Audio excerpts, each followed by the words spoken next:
This video is part of the Small House Society 2011 Midwest Workshop and Conference that took place on the 26th and 27th of December 2011 in St. Louis, Missouri. And this video is a response to a question that came in via email from Japan, from somebody writing in and wanting to know a little bit more about the role of simplicity in small living, and also about the beginnings of the small house movement.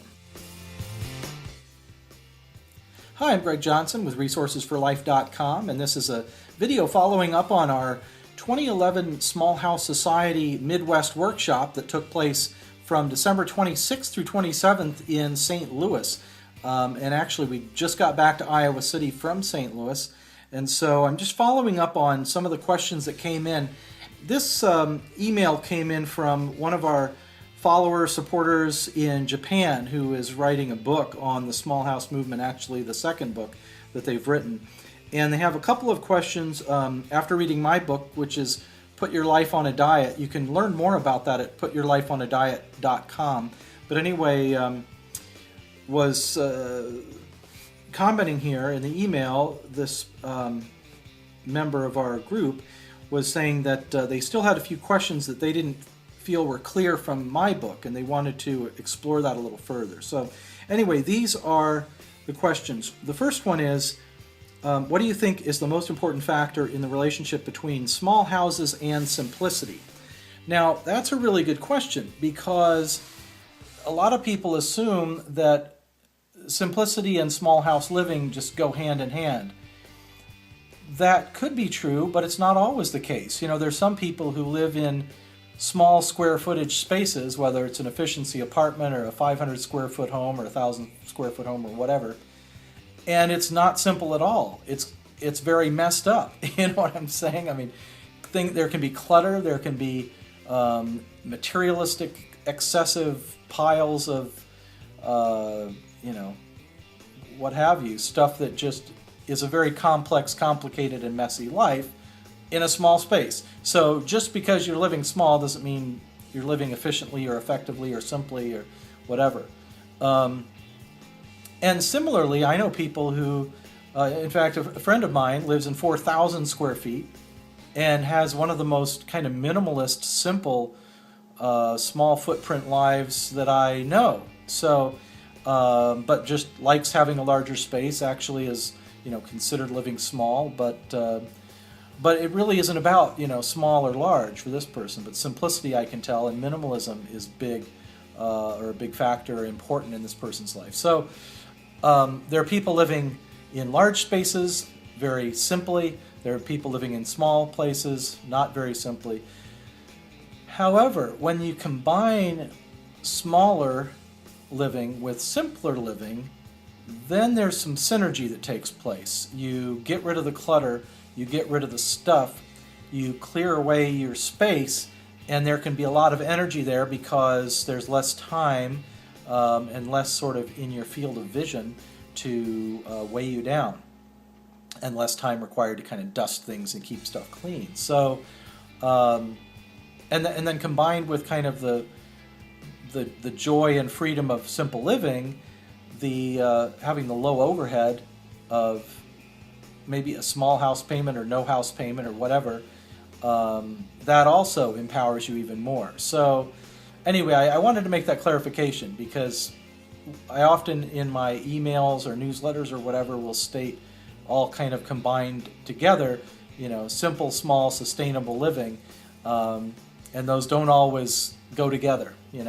There can be people living in large spaces in very sustainable ways, and people living in small spaces in very wasteful ways. So that's why I always emphasize small, simple, and sustainable. And then the other question here is also from this supporter in Japan. He's asking about, let me see if I can rephrase this here. Essentially saying that people have lived in kind of trailer houses and RVs and small homes, of course, and spaces for many, many years, thousands of years. And so what is it that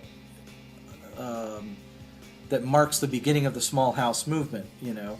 What is it that makes the small house movement significant and unique, and how can we say that it's just now starting in the last 10 years, essentially, when the small house society began? Well, essentially, the answer to that question is that what we're seeing is, in the past, people lived small because perhaps there were economic limitations. Or even in mountain regions, people would live in small homes because it was easier to heat. And it just seemed practical to people. They didn't need a lot of persuading. It just made common sense, But what we're seeing now, in addition to, obviously the slumped economy and the housing crisis, people choosing to live small, maybe not even by choice, but just by survival mode economically, there are people who are well off who are choosing to live small and simple. So that's different. And the other thing that's different is, I think the only real significant movement, at least in the U.S., among people living small has been with RVs, campers. And that, of course, has been popular for decades. But the small house movement is something different than that. These are homes that people aren't just, taking for 2 weeks to Disneyland, but these are homes people are living in year-round. They are built to residential grade or maybe even commercial grade standards with commercial grade materials.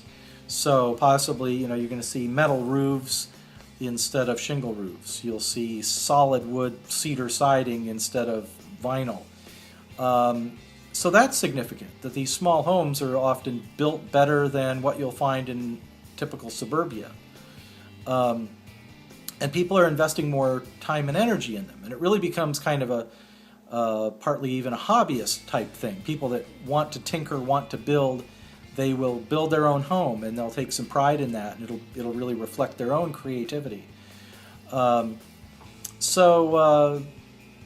I think that's what really marks the small house movement. And as much as I've been exposed to this movement and studied it, in my recollection, all I know of is that, back in early 2000, basically 2001, Jay Schaefer had been living in a tiny, it looked like a miniature home. In all other respects, it was the same quality as a residential home, but it was only, a very small footprint. And he was the first person that I know of in kind of contemporary history who had done that. And that took place here in Iowa City, actually. So when I met him, I was fascinated by this idea, and at the time kind of inclined to push the envelope and live on the edge and explore new things. I thought, well, I'll do that too. So I became Jay Schaefer's first customer. And back then, by that time, it was 2003, the summer, when I finally took the step towards small living.